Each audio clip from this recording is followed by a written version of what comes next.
Hello everyone, welcome back to Physics Phantom. आज मैं आपको क्लास 9th का साइंस का एक क्वेश्चन पेपर सॉल्व करवाऊंगी। इसके पेपर में ये जो पेपर है ना, देखिए इसमें टोटल 10 क्वेश्चंस हैं, जिसमें से मोस्टली क्वेश्चंस मैं आपको करवा चुकी हूँ। आज मैं इसके बचे हुए क्वेश्चंस आपको करवाऊंगी। देखिए, अगर आपने पहले के 2 पार्ट्स नहीं देखे हैं तो उसमें मैंने आपको फर्स्ट क्वेश्चन करवा दिया, जिसमें आपको इनको रेट ऑफ डिफ्यूजन के अकॉर्डिंग रिलेट करना था। सेकेंड, इवेपोरेशन को डिफाइन करना था। थर्ड वन इज़ जो वाटर है, वाटर की फिजिकल स्टेट बतानी थी। सब्लिमेशन क्या होता है, मैटर क्या होता है, कैरेक्टरिस्टिक्स क्या होती है पार्टिकल ऑफ मैटर की, ये चीज़ें मैं आपको करवा चुकी हूँ। इवन क्वेश्चन नंबर 8 भी मैंने करवा दिया है, जहाँ पे आपको सॉलिड, लिक्विड और गैसेस के बीच में डिफरेंस बताना था। तो यहाँ तक के क्वेश्चंस मैं आपके करवा चुकी हूँ। आज मैं आपको इसका क्वेश्चन नंबर 7 करवाऊंगी कि आपको कुछ वैल्यूज़ दे रखी हैं, 2 वैल्यूज़ हैं, केल्विन में दे रखी हैं और इनको आपको सेल्सियस में कन्वर्ट करना है। तो ये टेम्परेचर की यूनिट है, इसको आपको कन्वर्ट करना है। क्वेश्चन नंबर 7 देखिए, आंसर देखिए, यहाँ पे आपको 300 के दे रखा है और 573 के दे रखा है। तो इसको जब आप सेल्सियस में कन्वर्ट करेंगे तो आपको लेना पड़ता है वैल्यू 273.15, ये वैल्यू आपको लेनी पड़ती है। लेकिन इसका आंसर अप्रॉक्स में ले सकते हैं आप। जैसे कई बार होता है ना कि राउंड फिगर में वैल्यू लाने के लिए इस डेसिमल के बाद जो 15 है ना, इसको बहुत जगह पे नहीं काउंट किया जाता है।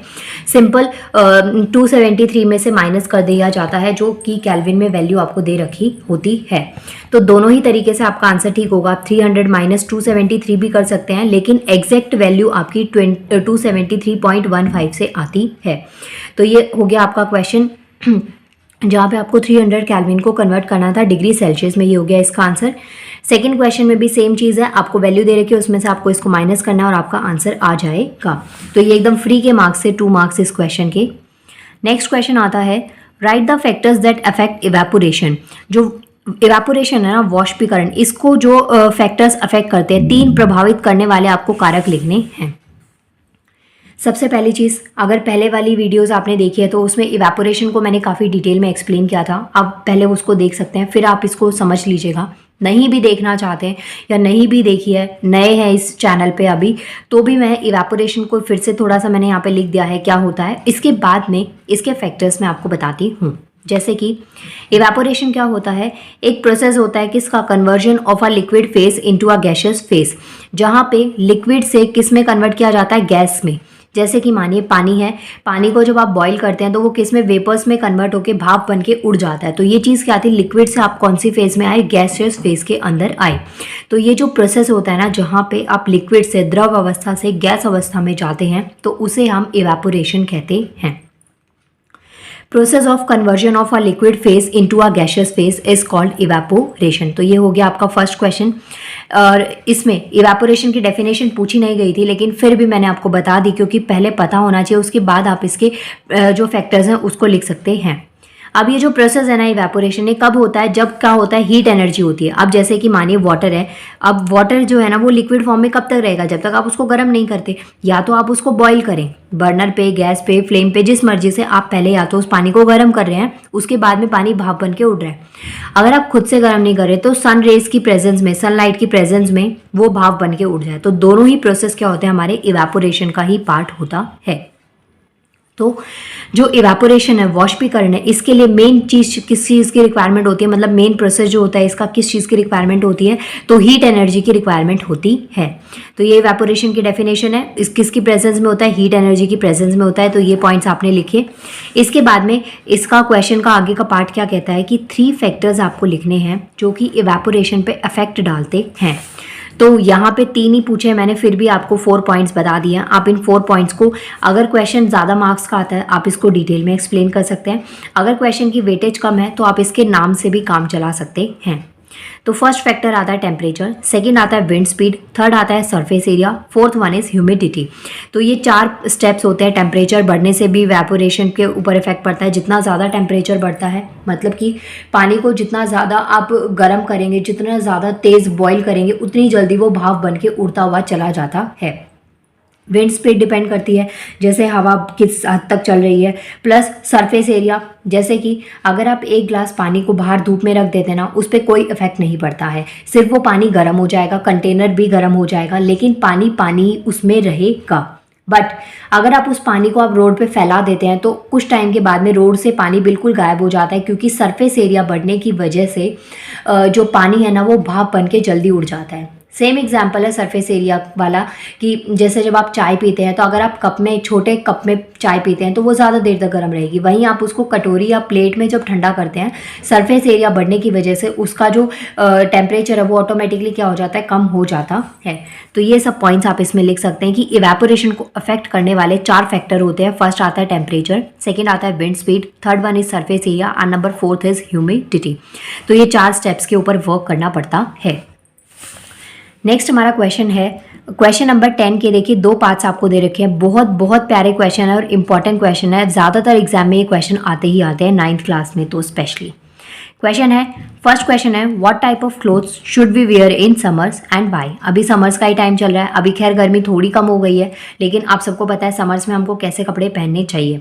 तो क्वेश्चन है, what type of clothes should we wear in summers and why. Summer में, गर्मियों में हमें किस तरीके के कपड़े पहनने चाहिए और क्यों पहनने चाहिए। तो पहला आंसर, कैसे पहनने चाहिए, तो कैसे पहनने चाहिए, कॉटन क्लोथ्स पहनने चाहिए, और स्पेशली जो लाइट कलर के कपड़े होते हैं ना, जैसे वाइट, ग्रे, स्किन कलर, इस तरीके के जो बिल्कुल लाइट शेड होते हैं ना, ऐसे कपड़े हमें समर्स में पहनने चाहिए।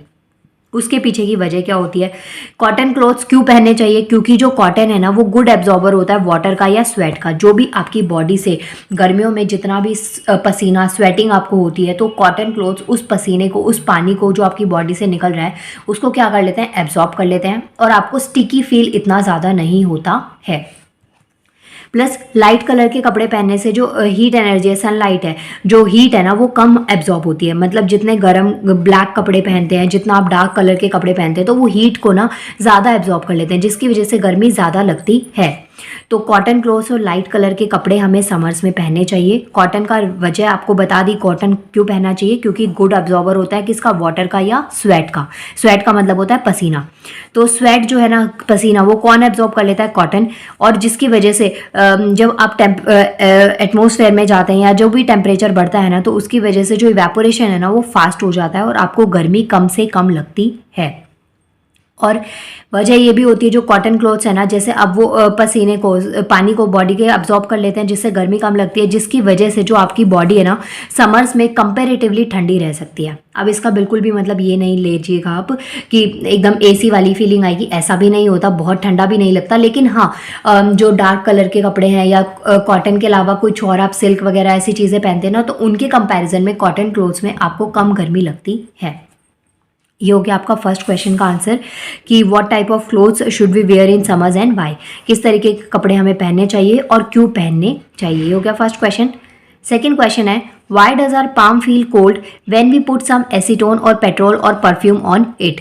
जो हमारी पाम है, मतलब कि जो हमारी हथेली है ना, उसको ठंडा क्यों फील होता है जब हम उस पर एसीटोन या पेट्रोल या परफ्यूम अपनी हथेली के ऊपर डालते हैं। तो ऐसा क्यों फील होता है, क्वेश्चन है। आंसर देखिए, जो एसीटोन हो गया, पेट्रोल है या जो परफ्यूम है ना, इनका जो बॉइलिंग पॉइंट होता है वो बहुत ही कम होता है, और जो पार्टिकल्स होते हैं ना वो क्या करते हैं, एनर्जी को गेन कर लेते हैं हमारी पाम से। मतलब हमारी जो हथेली है ना, हम लोग वार्म ब्लडेड हैं, तो गर्माहट रहती है हमारे बॉडी के अंदर। तो वो जो एनर्जी है ना, उसको ये इसके जो पार्टिकल्स है ना वो क्या करते हैं, गेन करते हैं, और उससे जो इवेपोरेशन है ना वो बहुत ज़्यादा जल्दी हो जाता है। और जब इवेपोरेशन होता है ना, उसकी वजह से हमको कैसा फील होता है, ठंडा ठंडा फील होता है। इतना समझ में आया। अगर शॉर्ट में आंसर देना हो तो जो हमारा हाथ है ना वो हीट को, जो गर्मी है, ऊष्मा है, उसको क्या करता है, लूज करता है, जिसकी वजह से क्या होता है, हमको ठंडा फील होता है। तो ये हो गया आपका क्वेश्चन का आंसर कि जब आप अपनी हथेली पे एसीटोन, पेट्रोल या परफ्यूम को जब डालते हैं, जैसे जो गर्ल्स हैं जब नेल पेंट लगाती है नेल्स पे तो ठंडा ठंडा फील होता है, परफ्यूम स्प्रे करते हैं तो आपको ठंडा फील होता है। तो उसके पीछे की वजह क्या है, तो ये आंसर आपका हो गया। They have very low boiling temperature. किसके अंदर, जो एसीटोन, पेट्रोल और परफ्यूम है, उसका जो बॉइलिंग टेम्परेचर है वो क्या होता है, कम होता है। जो पार्टिकल्स होते हैं, the particles of it gain energy from our palm and evaporate quickly which cause cooling, जिसकी वजह से आपको कैसा फील होता है, ठंडा ठंडा फील होता है। शॉर्ट नोट में आप इस आंसर में ये पॉइंट को लिख सकते हैं कि जो हैंड है, हमारा हाथ है, वो हीट को क्या कर रहा है, लूज कर रहा है, और जिसकी वजह से वो क्या हो जाता है, कूल हो जाता है। सो माय डियर व्यूअर्स, ये 10 क्वेश्चन से इस पूरे पेपर को मैंने कंप्लीट करवा दिया है। इससे नेक्स्ट सेट में आपको 10th क्लास का मिड टर्म का एक पेपर है जो आपको सॉल्व करवाऊंगी। प्लीज़ वीडियो को लाइक करिएगा अगर आप चैनल पे नए हैं, और प्लीज़ चैनल को सब्सक्राइब कर लीजिएगा। देख सकते हैं अगर आपने पहले वाला पार्ट नहीं देखा है तो ये 10 क्वेश्चन मैं आपको करवा चुकी हूँ। वीडियो पॉज करके आप क्वेश्चन को नोट करके भी अपने आप से आंसर्स को सॉल्व कर सकते हैं। नाउ मिलते हैं नेक्स्ट वीडियो में जिसमें मैं आपको 10th क्लास का एक पेपर सॉल्व करवाऊंगी। Thank you so much. Please video को लाइक करिएगा, चैनल को सब्सक्राइब करना बिल्कुल भी नहीं भूलना है। Thank you.